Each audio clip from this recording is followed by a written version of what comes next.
being made fun of or not, you feel inadequate at times. And it's about building up internally who you want to be so that you can kind of push out those voices. The successes that you have are the things that you build in the course of your career.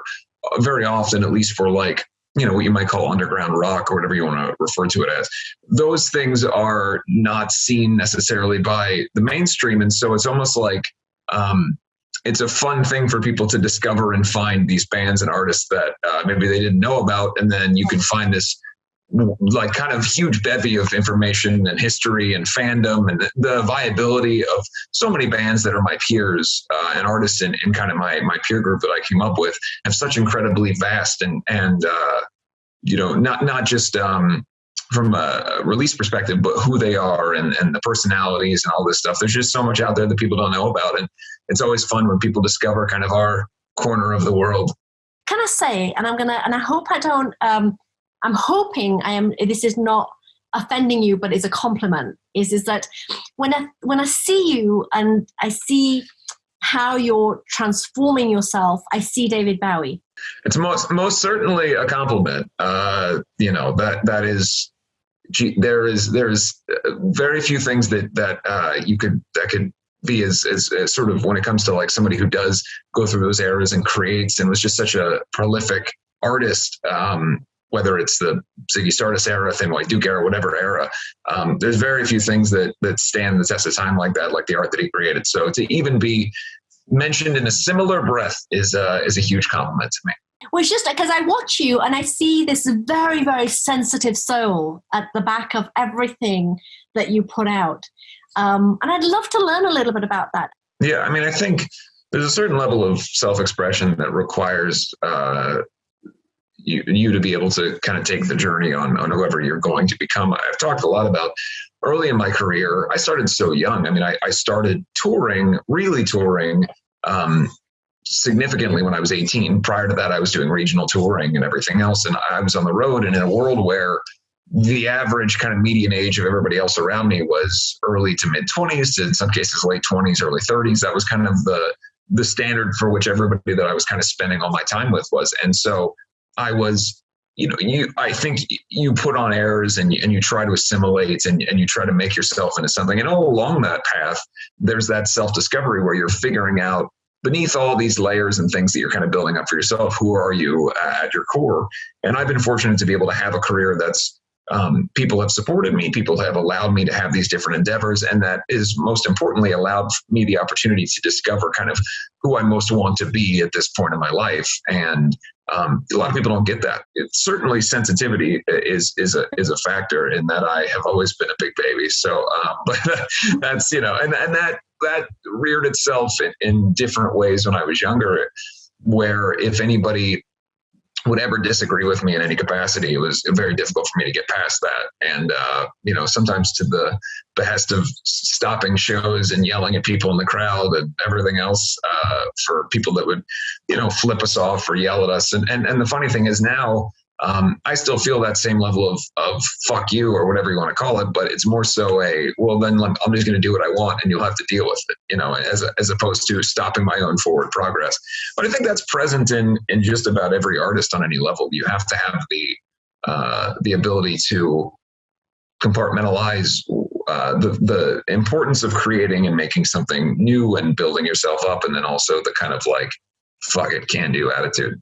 Tell me, how do you go from music into acting? And was it something that was just a natural progression, or was it because also in Paradise City you're playing a rock star? I mean, how bloody amazing is that, right? So I kind of long story. I'll try to condense it. In high school, I grew up in Cincinnati, Ohio, and there's a pretty premier performing arts school in Cincinnati called SCPA. And I was fortunate enough to audition and get into the school.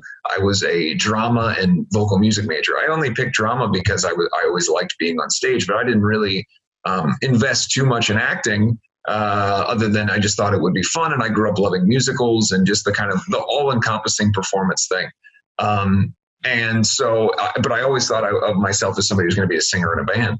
And I was really focusing on vocal music. And then I kind of came to find that I didn't really work in a choir setting. There was no like rock singer classes. It was choir and classical training. And it just really wasn't for me. And fortunately, the head of the department also agreed with me that it wasn't for me. And so I was told maybe this wasn't my thing. So I wound up going into the drama department, and they were holding auditions for a show. And they were just holding general auditions for the department, and I didn't have a monologue because I didn't know what a monologue was. So I dramatically read the lyrics to a Misfits song, and nobody knew the song, so they just thought it was some like poem that I was reading. And the next day, I had big, long, crazy hair, and the next day, the head of the department came up to me and said, "Hey, we're doing this Jimmy Stewart show, Harvey.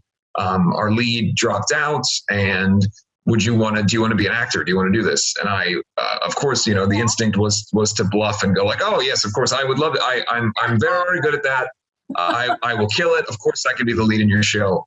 And so I did, and I got my hair shorter and learned how to do that. And then I just went on that journey of like the whole time I was at that school, I was doing shows, and I was often cast as the lead in these shows. And then at some point, this was kind of, during like 2005, 2006, there was a big boom, especially in Hollywood, of like going to the Midwest and finding the Midwestern kids and bringing them to LA. And obviously many people know the story of like Oakwood Apartments and kind of the classic pilot season stories of kids coming from the Midwest and being promised the world out here, and then either it happening or not. And I was in this kind of weird situation where they came to the school and said, "Hey, we think that you've got an interesting look and an interesting chance, and maybe you should come out here." And so we came out here to LA for a couple of weeks during my freshman year of high school. And I booked a couple things. I did a commercial PSA for what's called the Montana Meth Project, which was directed by Tony Kaye, who directed American History X and a bunch of other things. And that was really cool. I did an AT&T commercial where I was like the goth kid at a party in an AT&T commercial, and just had a lot of fun. And then that kind of got to the point where it just wasn't financially viable for us to be out here for a big, long time. I think we were out here for about a month and a half, and we just went back home to Ohio, my mom and I. And at that point, I was just ready to get into music full bore. So I kind of put the acting thing away, but it was always something that was there, and it was always something I enjoyed doing. So what a great journey that is, though, that you're on right now.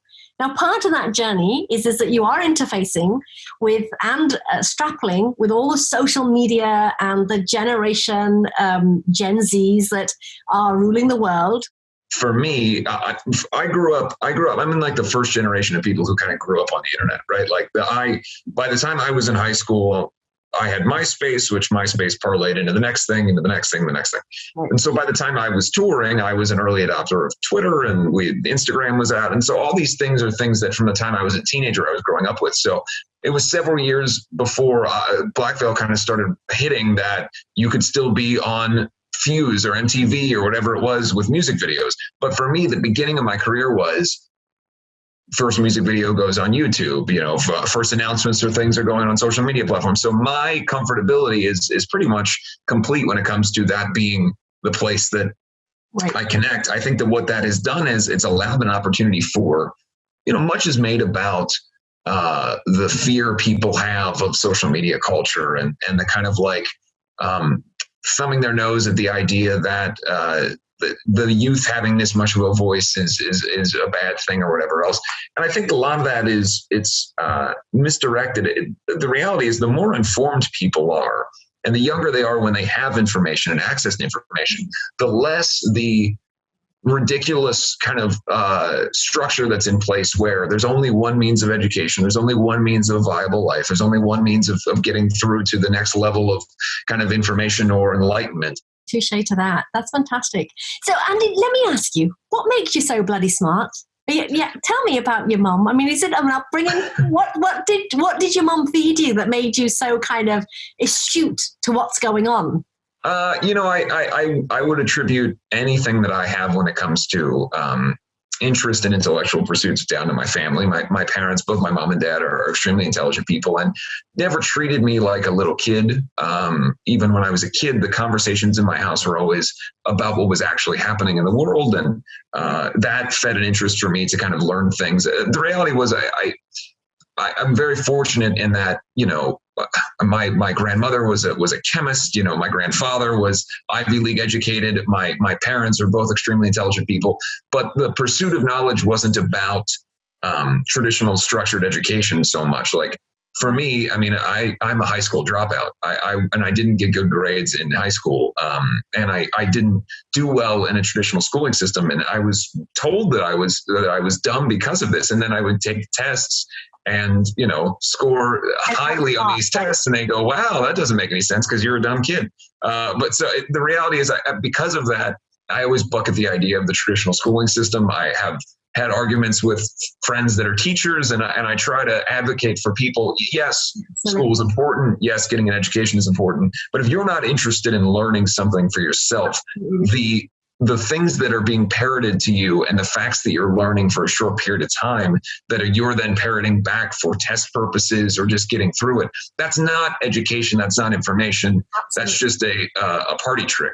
And look, I'm, again, high school dropout, rock singer, not the guy to reform the school system. But I do believe that outside of traditional formats, there are ways to kind of heighten your awareness of the world around you. And I would always advocate for that. So, Andy, I have to ask you, everybody always says there's a rock star in everybody somewhere. Are you fulfilling your dreams right now? Yeah, I get to, sing rock and roll songs that I write with my friends, and I get to act in things and, do whatever I want as an adult. That's kind of the dream, right? I get to dress how I want and act how I want, and people have allowed me the opportunity to do that. So I would say I'd be hard pressed to not feel extremely lucky to get to have this dream be fulfilled, and I work on it every day. There's a Springsteen song called "Working on a Dream," and it's one of my anthems in my life because I feel like these dreams there's levels. You go through experiential things and you get something that you think was the absolute peak, and then you go, well, what's next? And so you're always working on these dreams forever, and if you're lucky, you get to keep going to the next rung and the next rung.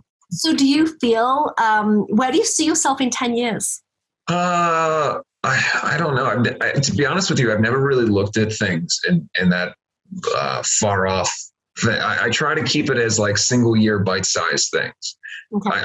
And I know where I want to be at the end of this year. Right. Record out, hopefully playing shows again if COVID allows, all that kind of stuff. Like I know those plans.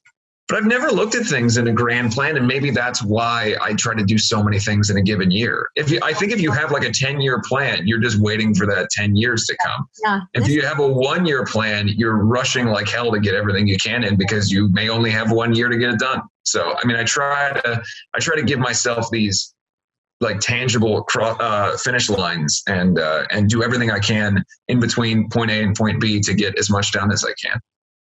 A huge shout out to New York Moves Magazine. Thanks for interviewing me today.